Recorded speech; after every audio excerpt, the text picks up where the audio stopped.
Hi. Well, this is the last session.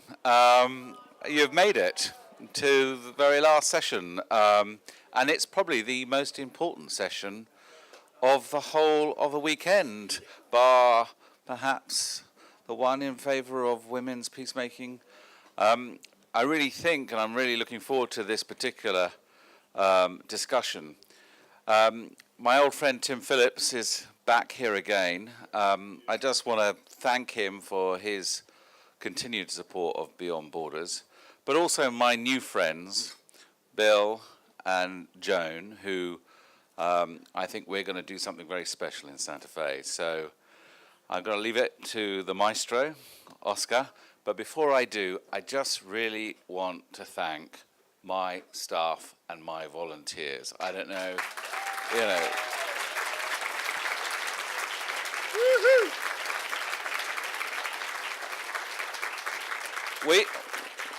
We don't have a lot of money, notwithstanding the fact we live in a thing. And in actual fact, we don't take a lot of public money.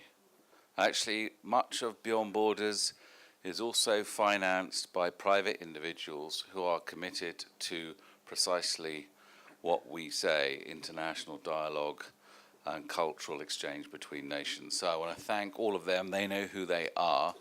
But actually, it really is the Volunteers Weekend and my hardworking staff who work tirelessly around the year to produce these types of events and many, many more. So thank you very, very much.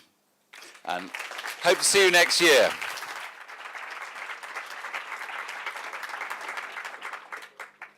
Can I ask you to join me in celebration of Mark and Catherine, because it is thanks to them, thanks to Mark and Catherine, we're here.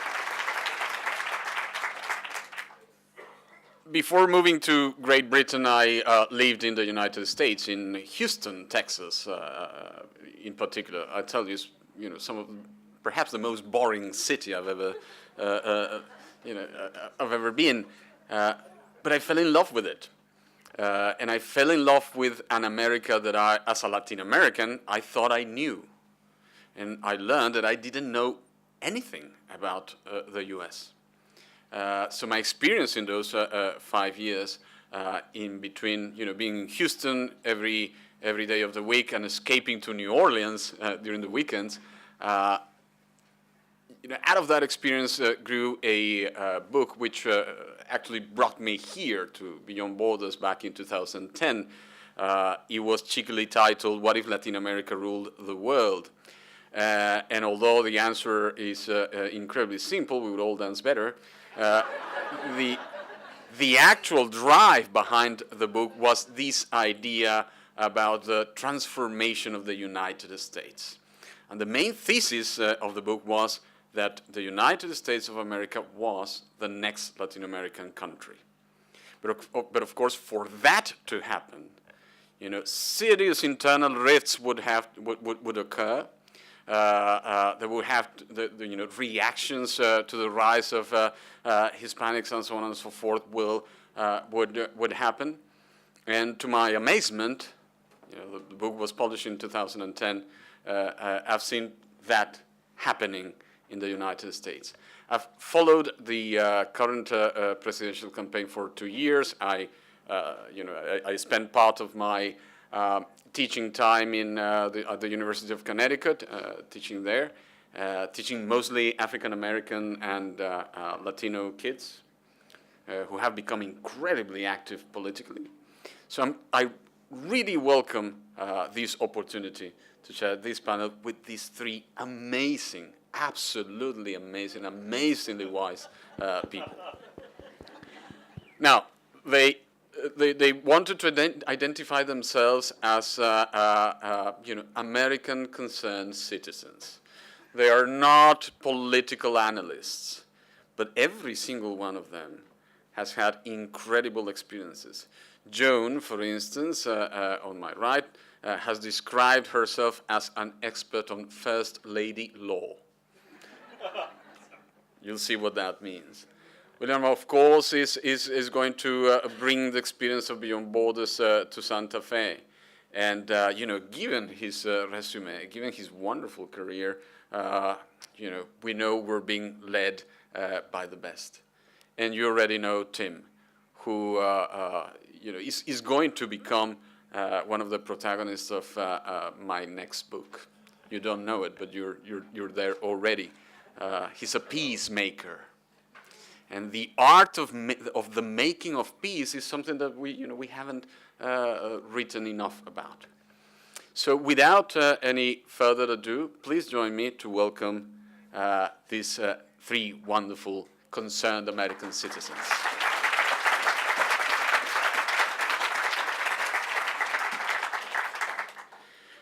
Now, of course, the first question has to be the difficult one. Who's Donald Trump? Well, I must, in answer to that, you see why we are concerned American citizens. Who's Donald Trump? I think he's trying to figure that out. He's in the process of flip-flopping on a number of his major positions as we speak, including offending many of his right-wing constituents by raising the question whether he's going to back off on deporting 11 million illegal aliens in the United States. So it's not clear who he is, except we know he's about self-aggrandizement. He's about himself. And it's enabled him not to worry too much about what's going on from a rigorous political standpoint. He's just who he is. Can I add, as an add-on to that question? Does he have a chance to win? What do you think, Tim? Well, I have to say the first thing is when previous Republican presidents were in office, I often had to apologize for them as an American citizen. But for all of you Scots, don't feel you need to apologize for Donald Trump. Just want to get that across. He's German, incidentally. And if you really want to make sure we take that apology, we'd be happy to take the best bottle of whiskey you can find and put it right here at the front. So, Bill Clinton, who I know and did some work with, once said, a day is a lifetime in politics. And it's always about tomorrow or the future. And for all sort of intents and purposes, if you were a political analyst, you would look and say, after 8 years of any administration, people usually want change. So, not just in theory, but in political sort of history over the last few decades, we should be having a Republican president. And I'll just be maybe a little my own sort of pragmatic assessment. I know Hillary Clinton, but we know she has a lot of, she's carrying a lot of luggage. She doesn't represent change. Quite a few emails. A lot of those emails were rubbish. She doesn't represent change. She's been there for a long time. This is a change election. And it's not just a change election because we're going from 8 years of one president who for a lot of Americans was difficult to absorb, and we can talk about that later. We have Donald Trump. And it's really hard for most Americans to really understand how did Donald Trump become the nominee of the Republican Party, and I think most Republicans ask the same question. And it's really quite frightening on one level, but I also think it represents an opportunity for the American people to sort of reassert a certain moral authority as a nation, to stand up for something profoundly different. I'd like to answer as well. First of all, Donald Trump isn't really a Republican. You know that. He isn't really a Democrat either. Donald Trump is for Donald Trump, and he is ultimately, probably fundamentally, a narcissist. So his view of the world is everything comes in, and he has an initial reaction to it, and he can't help himself from blurting it out. And he is so accustomed to being able to control the people around him, who are pretty much yes people, that he doesn't even try to control it. And he believes that he's so charming and so irresistible that people will forgive him anything he says. And the more controversial he is, the more free press he gets. So he's absolutely not troubled. So he has a few slogans: make America great again. People parody him. And in a fundamental way, the reason he does have a chance to win is that many people in America, like people in Europe, are not happy. They don't see their wages going up. They don't see their children doing better than they are. Their children are moving back in with them. Their children are saddled with debt, for college. Many things that were in the public domain in America, which we didn't have as much as you do, are vanished now. So it's a very troublesome time. And if we had someone like President Obama, who I think does touch the soul of America, you kind of can't help but be moved when you hear him talking. I mean, I believe that he has integrity. I believe when he speaks that he's telling the truth. That cannot be said about our two main candidates. Now, I don't think that it's because of immorality. I think it's because of a kind of character flaw, oddly enough. If anyone in this room who followed the U.S. election, and particularly the party nominations, none of us would have forecasted Trump to emerge from 17 candidates as the Republican nominee. So can he win? You betcha. And if there's a terrorist attack on America close to the election, I think the connectivity between Obama and Clinton and the lack of difference could carry over in his strong support, at the polls during the time. So I think he's got to be taken terribly seriously. Now, what's concerning about him isn't his political views. It's his lack of attention span. The guy who wrote the book, The Art of the Deal, ghost wrote it. Trump claims that it's his book. Well, of course, it was ghost written. Has written in the New Yorker and other places, been interviewed in the New York Times, that his attention span is something around 8 to 10 minutes. And he had a tremendously difficult time getting him to articulate what he meant by the art of the deal. And so this is nerve-wracking. But the answer is, I think he does have a chance. And I think to take him anything but deadly seriously would be a tremendous mistake. And none of us, and the other reason I say that is, since he's never had political office, since he's never really exercised social or civic responsibility, we don't know who we're getting, truthfully. And he doesn't either. No. But it isn't, I mean, you touch on that, William, and I want Tim to come back to this. But isn't this precisely the problem? Not only that we have not taken Trump seriously, we have not even begun to try and understand the people who are, behind him. Why they are doing so. All of my journalist friends tend to dismiss that as some sort of temporary malaise. I remember, since last year, on every radio program, I was telling them, you have to take Trump seriously. He's not going to go away. And he might win in spite of the fact that the polls are now showing Hillary's ahead by a double digit. But wait a second, William, and let's allow Tim to come back. So if I was to bet today, I would say Hillary would win. But I'm not a betting man. No.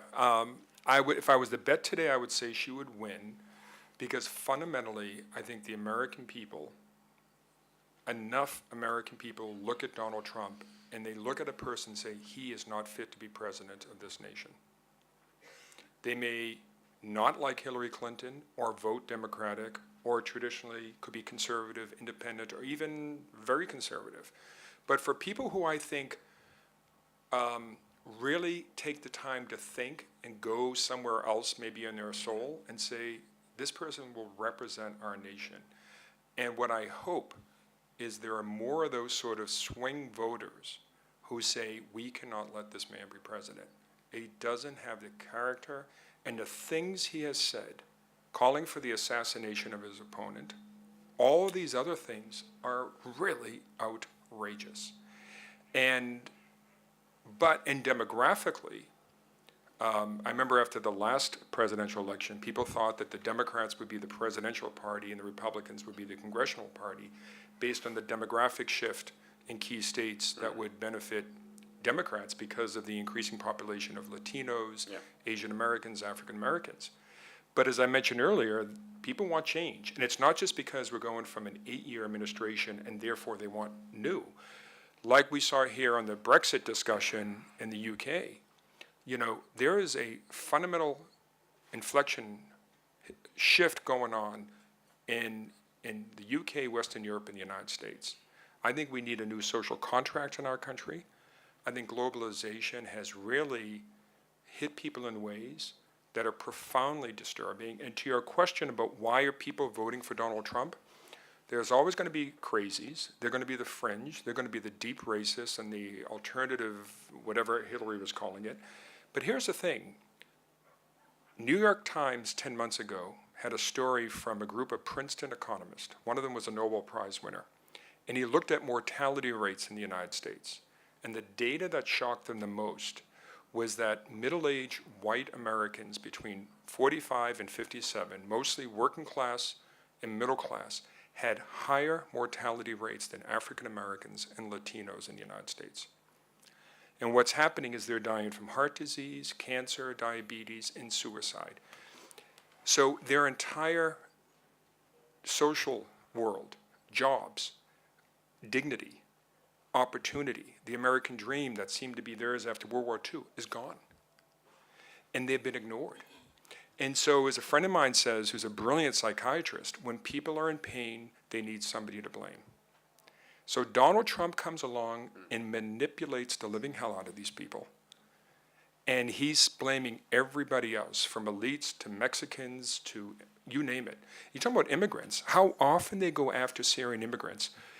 The power of this beautiful musical presentation we had from a Syrian refugee to the United States, every American should see. And he's tapping into not just anger, shame and humiliation, and the lack of dignity I think a lot of these Americans feel. And I'm hoping and I'm assuming he's going to be defeated. But let me just say one thing. But we as a nation are going to, this population, particularly if he doesn't win, they're angry. And he has stoked that anger more and more. And that's the legacy and the problem we're going to have to deal with. John wants I to just join. wanted to point out one thing that hasn't been mentioned yet, which is in order for Hillary to win, people have to come out and vote for her. And it's really not a done deal that they will. A lot of people don't like Trump, but they don't really like Hillary either, and they don't trust her. And the young people who came out for Bernie and were feeling the burn and whatever, some of them are kind of disappointed, and they're like, whatever. And if people don't come out and vote for Hillary, Trump has an even better chance. I want to insist on this point that Tim made about the importance of scapegoating. You know, this when there is pain, you need someone to blame. We just saw that working here in Britain in relation to Brexit. And you just saw someone on the panel dismissing out of hand a question that attempted to connect xenophobia with that victory. This person said that it was amusing to that someone would dare to ask that question. I was this close to shout back, well, I did not find it amusing when I was racially abused for the first time since I've been in the British Islands the week after Brexit. So this is a very serious question, but therein lies the problem. The politicians keep dismissing that anger. They think it's temporary. They think he is not serious. They think so. Hence the question: how do we take it seriously? I think I take it seriously because I think it's too easy to focus on Trump. This is much deeper than Trump. This is a rift in the American society. And as Tim points out, it really reflects a disenfranchisement, an alienation from what's happening while the economy may be improving and the stock market certainly way up since the 2008 debacle. The fact is most of these people haven't been helped. I think that's exacerbated, whether intended or not by the Republican Party, to begin to appeal through the extreme right positions to almost an authoritarian personality. We don't like change, and we don't like difference. And if you protect us from that, we don't care what your policy is. It's not relevant because, frankly, the policies aren't working for us anyway, and why are we even sending you to Congress? Because you don't do anything. You know, there is no legislative thing. So I'm afraid, I could be dead wrong, and I'm certainly not an expert in this at all, but my concern is that Trump's the beginning of a series of candidates who are going to continue to represent this point of view. And it's not. So I think it's easy to get fixated on Trump because he's such an easy target. But I don't think that's the issue. But why is the right wing being so good at capturing that spirit? We also saw, this means we need to talk about Bernie Sanders, Yes, absolutely. and what that represented and what happened when, by now we know that the very apparatus of the Democratic Party was rigged against him. So, well, we can all talk about it, but quickly with Sanders.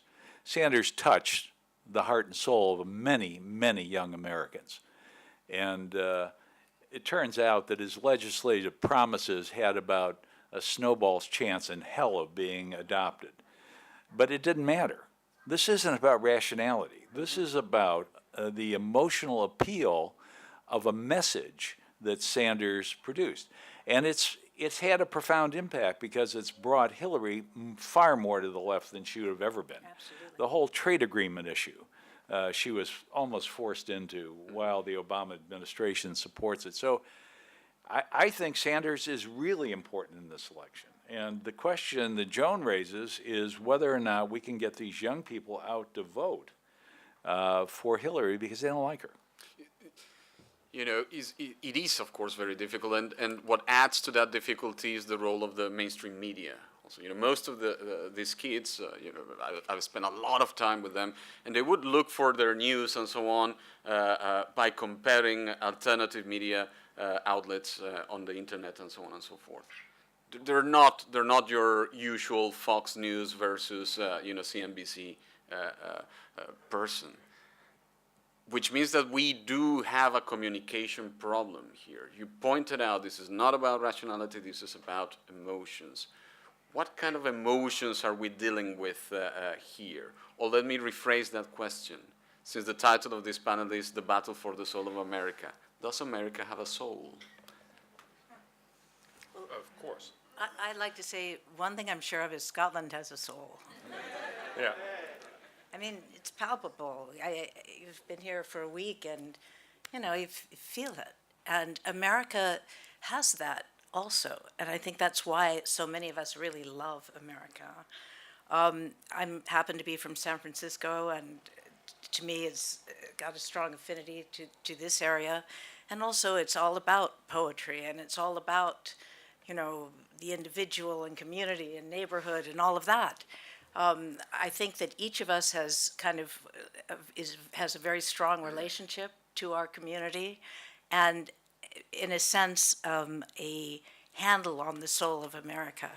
I feel like the people of America have kind of drifted away into a kind of selfish individualism that's like, I'll just take care of myself, and need to get back to something that is a communal experience and a sense of the country as a whole.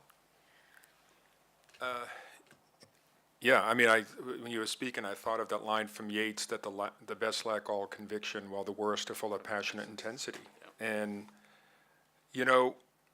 we could dismiss on one hand, depending on your perspective, the Sanders supporters and how they didn't come around to Hillary, or these people, what I would call the more normal of the rabid people behind Trump, and speak to something profound in the nation, which is people really, Americans don't do revolutions well, not since really the American Revolution. So to me, what I saw happening with Bernie Sanders and Donald Trump is how Americans do a revolution. They throw out elites.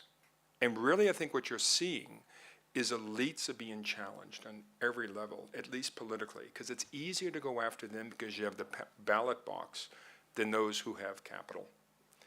And I think what's happening is, they're next, is that a lot of Americans, a friend of mine is a Democratic congressman in Massachusetts, and he tells me that when he gets off the plane, he represents an area called Worcester. It's a city. More people who have voted Democratic have said to him quietly they're going to vote for Donald Trump. And he said, why? And he says, because we have to throw everybody out. And so I think the fear is the hidden voter who's sort of embarrassed to say they're going to vote for Donald Trump, because there's nothing about Donald Trump they find appealing, a lot of these people. It's just that people want change. And there are a lot of reasons. It's not just, I think, the political class and what's happened after 2008 are center of the attention, but I do think it's the commodification of everything, from real estate to education to healthcare to housing, you name it. Everything has become unobtainable. People can't afford it. They can't access it. So the notion of, the noble thing when JFK was president, you went off to public service. I mean, I heard somebody went to the Democratic convention who was 30 years old say, well, if I get a job, if Hillary gets elected, I'd want to go into consulting. And I said, you're disgusting. And it's just what's happened is there's this new norm, this sense of entitlement. And you see it even in friends of mine who are in venture capital, who are now in their 50s, and they worry about the generation that's coming out of business school, because it's all about a sense of entitlement. They should get rich, and therefore they're willing to take greater risk. And these are an older generation sitting in private capital and venture capital saying, we're really concerned. So I think there's a broader problem that is at the root of this anger. And it's also the concentration of wealth. And so 1%. And I think this is what we're seeing. So Donald Trump comes along. Keep in mind, there was a study recently, I think by Etzel, who said that college-educated Americans watch between 8 and 10 hours of television a week. I like to think it's news, that stuff. Non-college educated Americans watch between 50 to 70 hours of television per week. And Donald Trump has been a reality TV star for the last 14 years. And news is about reality TV. So when I would watch MSNBC and CNN over the last year during the primaries, I wanted to throw my television outside the window so often, but then I wanted to watch Game of Thrones, so I kept it. And I sat there, and I was outraged because it was business on business. He knew how to play them. And they needed him because it drove ratings. And he got billions of dollars worth of free advertising. And CNN made a ton of money. Oh, absolutely. Absolutely. But I think that this election so far has been the ultimate reality TV. Yeah. Which is very important, and we're going to have to go back to that, hopefully with one of the questions from the audience. But before we go to the audience, one final question. Foreign policy. With a prologue, a kind of Game of Thrones prologue. Why do we have to choose in between the lesser of two evils? As a Latino, well, you look at Hillary Clinton, her involvement in the Honduras coup, and that type of sophisticated coup has now gone everywhere, Argentina, Brazil, you name it. On the other hand, there is Donald Trump, which might look unfamiliar to many Europeans and Americans, but to us Latin Americans, well, déjà vu, another authoritarian figure. So in a sense, part of the problem here is that you are being forced to choose upon two evils. Well, may I just say that whatever you think of the two candidates, the thought of Donald Trump is absolutely terrifying because he believes that America should be first, America is right. What are we even talking to all of you for? I mean, do you really matter? What, you're going to have to do what we want if we just tell you what to do. This is his way of seeing. And he has mentioned, why do we have nuclear weapons if we don't use them? I'm just telling you. I'd like to go back just for a second to this question of soul. Unfortunately, I was a philosophy major, and it kind of interests me a lot. I knew that. I think our soul in America is shattered. I really do.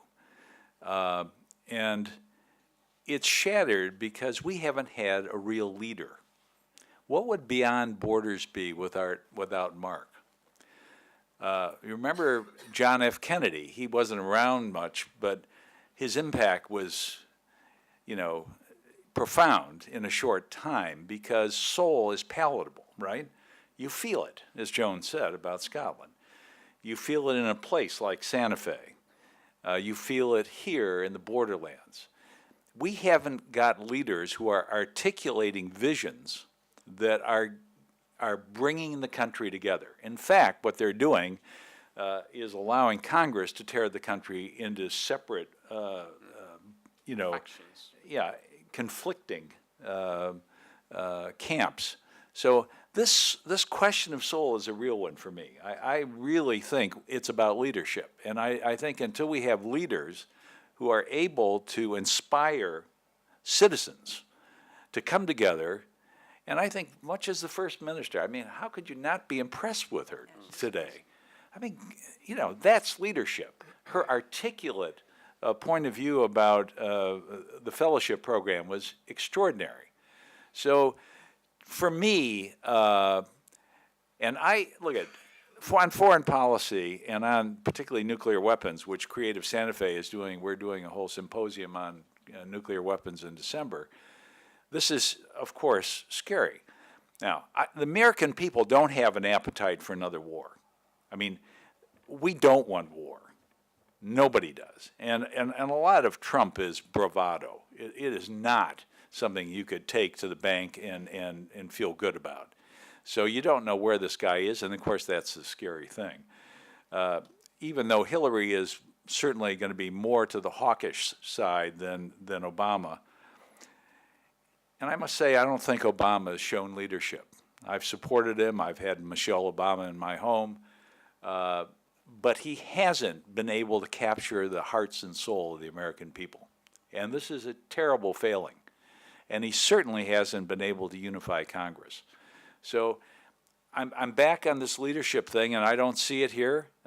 We don't know what had happened with Hillary as president, but we needed a leader. Tim, and questions.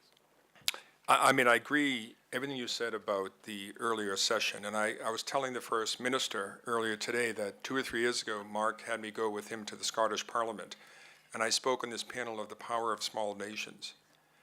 And there's something a friend of mine told me, who's a brilliant scientist, about when you have, he told me, a physiological change. And he says there's a difference between expansion and contraction. That when you are passionate as a person, when you are happy, when you're doing something that gives you life and energy, it's literally cellular expansion throughout the body.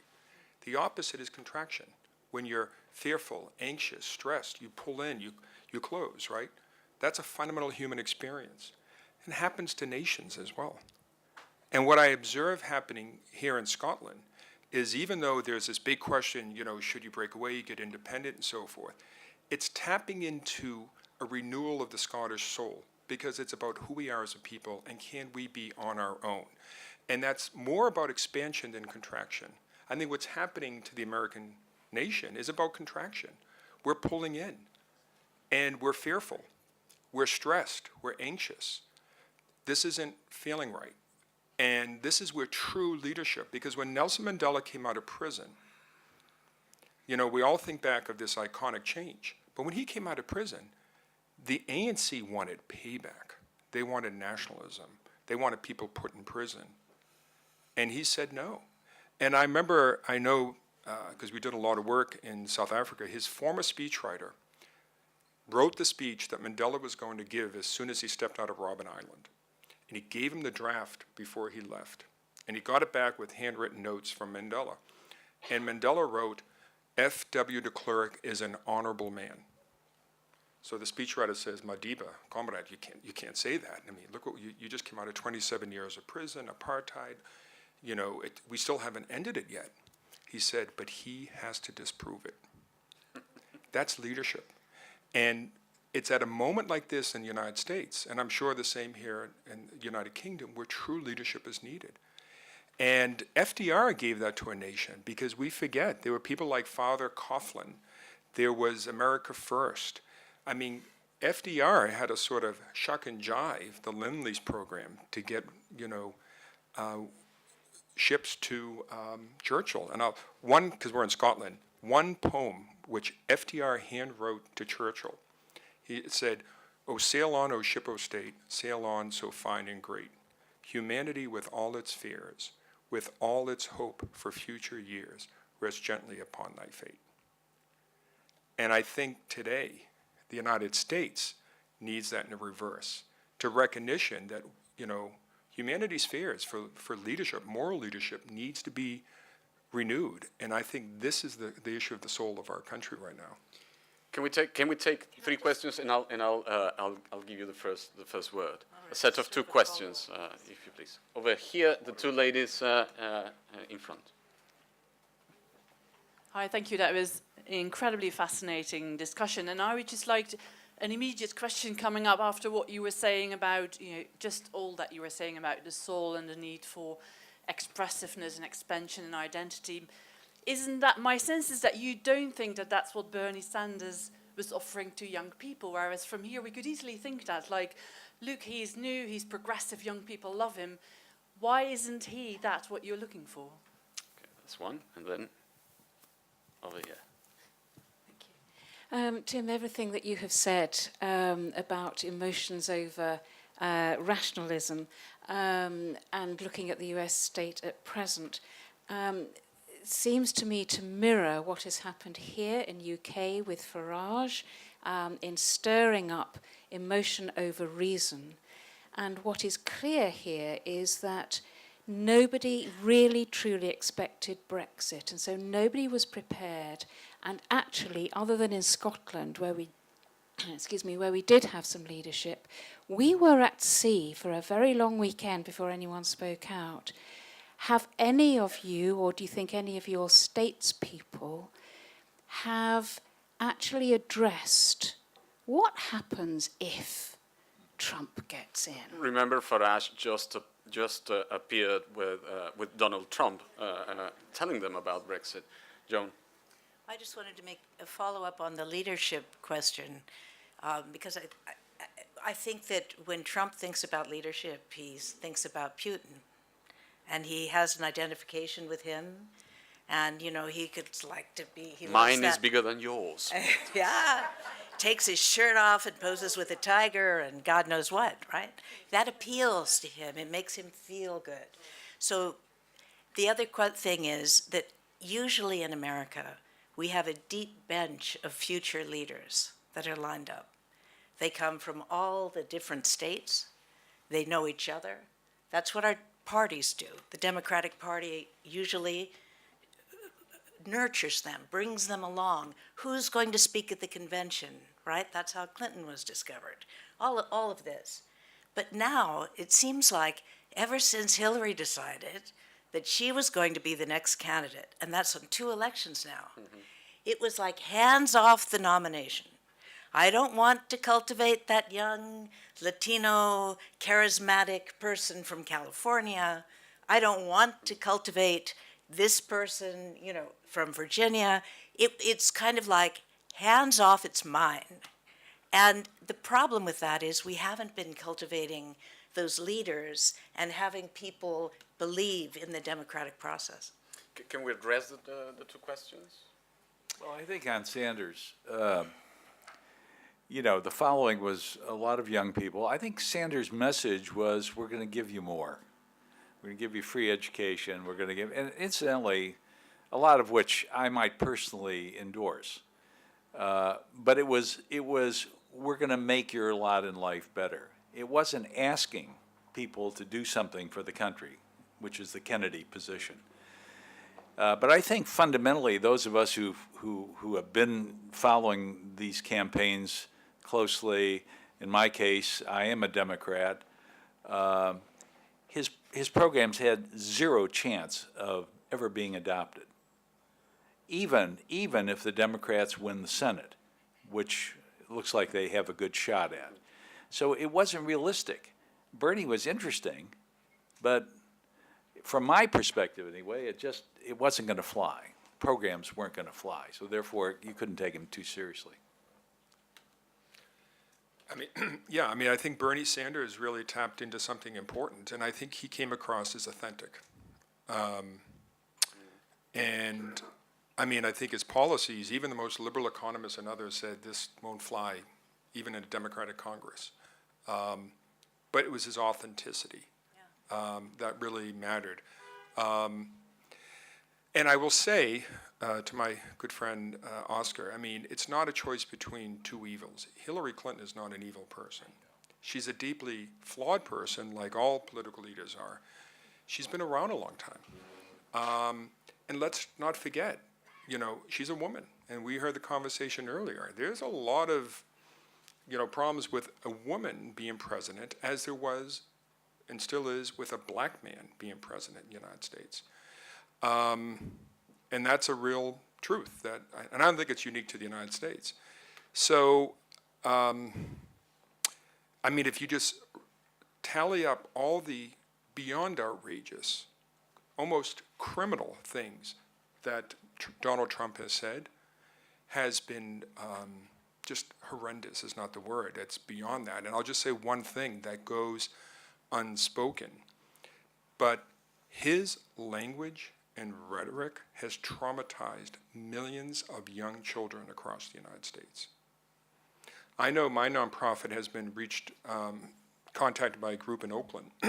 Thousands of teachers across thousands of school districts in the United States have children coming in, Latino, African American, Asian American, you name it, deeply, deeply concerned and anxious and saying, do I need to bring a passport to show I'm an American citizen? The language they're hearing. There's a generation of children who are being traumatized because he's putting oxygen into a space for people to say the worst things imaginable, which is when you talk about the soul, I think there's an opportunity for the American people to reclaim and begin to rebuild the soul by speaking up to him, not just by saying we don't like him because he's Donald Trump, because this nation has to stand for something.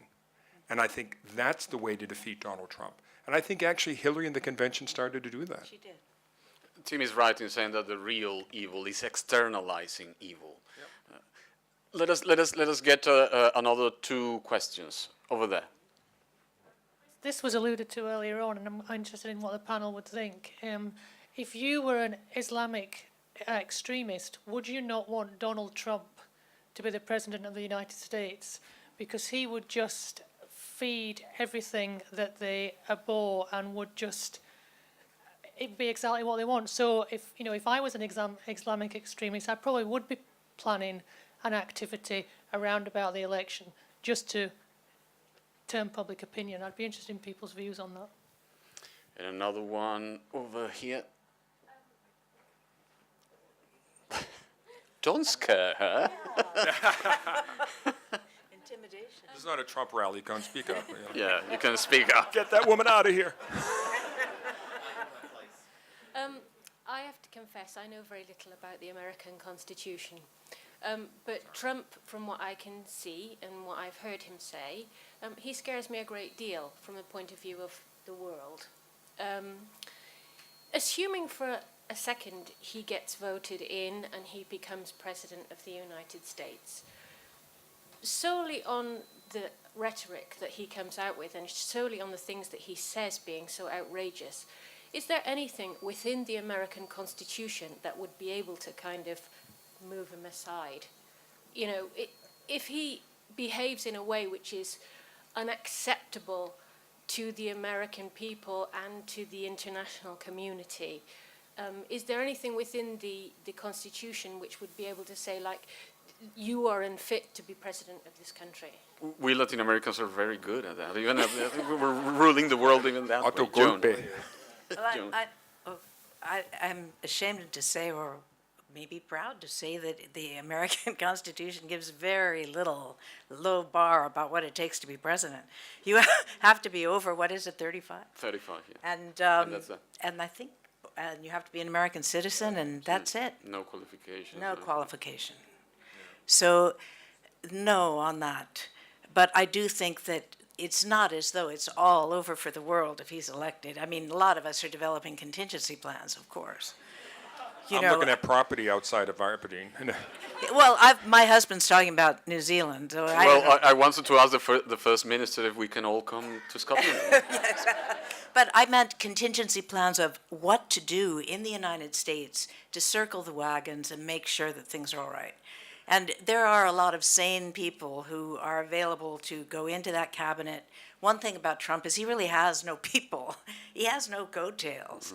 One very dear friend of mine from Los Angeles happens to have been the last winner of The Apprentice. So I've said to her, you know, if he wins, you're going in the cabinet. I think there's a difference between striving for position. It's almost masculine conquest to win, and actually having the responsibility of running a country. And I think a lot of the rhetoric we're hearing would evaporate. I'm more concerned about the psychological profile of Donald Trump in terms of his attention span and all that.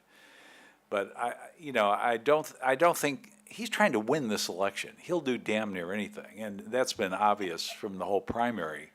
And he took on everybody, and he destroyed them. So I think saner heads would prevail to some extent, and I think there is no button you push for nuclear weapons. It's far more complicated than that, and I think. But I must thank all of you. Given his attention span, he will forget the codes very quickly. Good point. But you folks in the UK really did provide us with great comic relief by everything that happened with Brexit. I mean, I was so depressed, thinking about American politics, and suddenly there you were, Gov and Johnson and all these guys. The whole Shakespeare thing. Yeah, I mean, this was. Now we should learn one other thing from you. And that is, our election cycles are way too long. Yes. Way too long. And I think if we would adopt a system far more like the British system, we'd be a hell of a lot better off. Yes. Tim? To your question, I've been called a lot of things, but I've never portrayed myself an Islamic radicalist. But I just read this morning that Al-Shahab had said that if Donald Trump is elected, it will be the biggest recruiting tool for them. And I can trust you that will be spread throughout the American media from the Hillary campaign and many others. But it's true. The one thing is, I actually don't think a major terrorist event will be to his benefit. I actually think it will be the opposite. Because people say, how can he protect us? Mm-hmm. And I think actually the people around Hillary Clinton and Hillary Clinton's position historically is actually tough on foreign policy would actually benefit her than him. Yeah, but he's a better spin doctor. Right. So I think she is already using it in the campaign, because it's true, it's already a recruiting tool online. I think you're right that it will polarize the whole world, and some people will love that, as the ultimate Game of Thrones kind of experience, except in real life. But those of us, all of us, are going to just have to pull together, and we're going to have to use a lot of NGOs and a lot of other non-direct political means to circle the wagons and make it all right. I believe it would be very fitting to finish this wonderful panel quoting a Mexican. A Mexican writer, the late novelist Carlos Fuentes, used to say that the US is so important, we should all in the rest of the world have the right to vote in that presidential election. Right on. Please join me in appreciation of these wonderful, wonderful three people. Joan, William, Tim, thanks very much.